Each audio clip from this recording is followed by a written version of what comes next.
جی ناظرین السلام علیکم۔ ہم آپ کو ایک اہم بریکنگ نیوز سے آگاہ کر رہے ہیں۔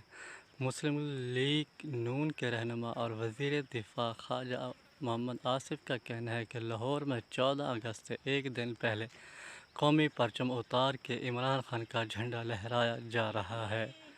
ناظرین، سماجی رابطے کی سائٹ ٹویٹر پر جاری ہے۔ اپنے بیان میں خواجہ محمد آصف نے کہا کہ کیا آزادی کے 75 سال بعد شخصی غلامی کا دور شروع ہو رہا ہے؟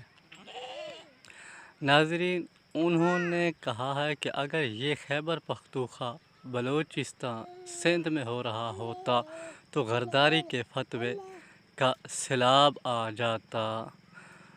خواجہ آصف کا کہنا ہے کہ P T I chairman Imran Khan کا اصلی چہرہ سامنے آ رہا ہے۔